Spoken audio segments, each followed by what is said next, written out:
My name is Ben O'Brien and I founded Source Market in 2009, so my responsibility is running the business.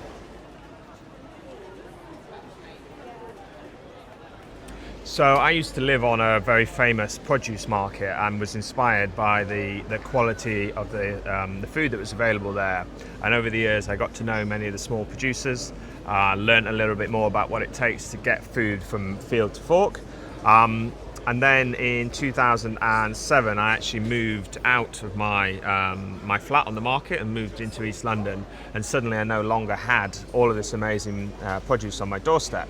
And I just felt that should be more accessible. I didn't have the time to actually go back to the market to find the food that I wanted. So I came up with the idea for Source Market, which was to take the quality of product that was available at that market, the general shopping experience and the provenance, but to make it more accessible and to deliver it in more of a convenience store format. So we're located here in an international train station. We're open 7 days a week, 16 hours a day.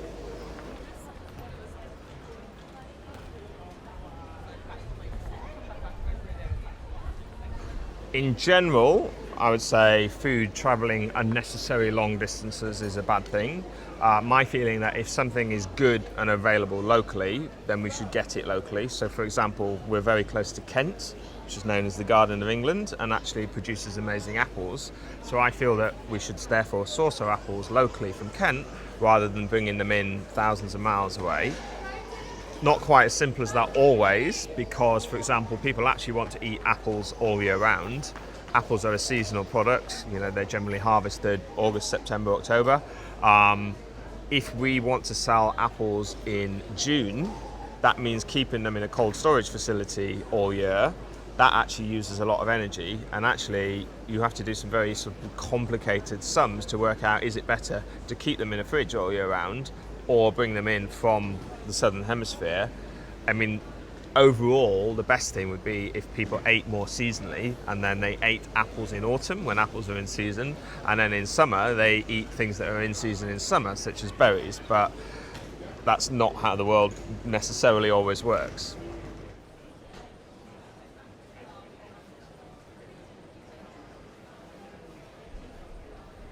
So food miles is absolutely only part of the wider issue.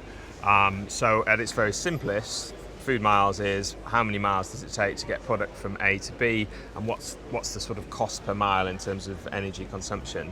But you've also got to look into how a product is produced, and products can be produced very differently in different places. So for example, we actually bring in a lot of lamb from New Zealand. New Zealand's got lots of wide open spaces, and actually it's very, very easy for them to produce lamb very efficiently as a result. So then putting that in a frozen shipping container and bringing it over here is relatively efficient. So again, I don't know the exact sums, but this is just an example of something that you would need to look at. There is an argument that rather than using the limited farmland that we have in the UK to produce lamb, it actually might be better to bring it in from New Zealand, where they have a lot more space and can produce it more efficiently, even though there's a lot of food miles bringing something in from effectively the other side of the world.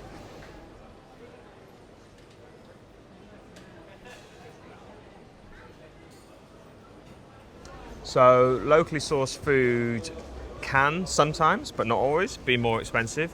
Quite often it's not more expensive, because if you transport something from 2 miles down the road to here and then sell it, you cut out a lot of the costs of transferring somewhere to a warehouse and then shipping it out somewhere else. So in an ideal world, it would be cheaper.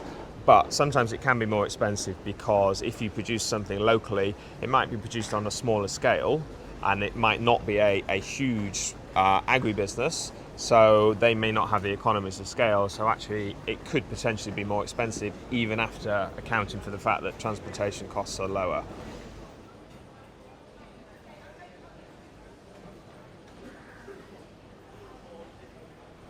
I think if you're interested in sourcing food locally, the best place to start would definitely be your local market, specifically a farmer's market if you have it.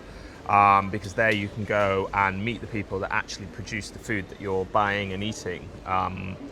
And you can find out a lot more information about how something is produced, what are the ingredients that go into it, and often they let you try a product before you buy it. Unlike going to a supermarket where generally something's packaged, and labelling, whilst there are regulations that govern labelling, can be a little bit deceptive.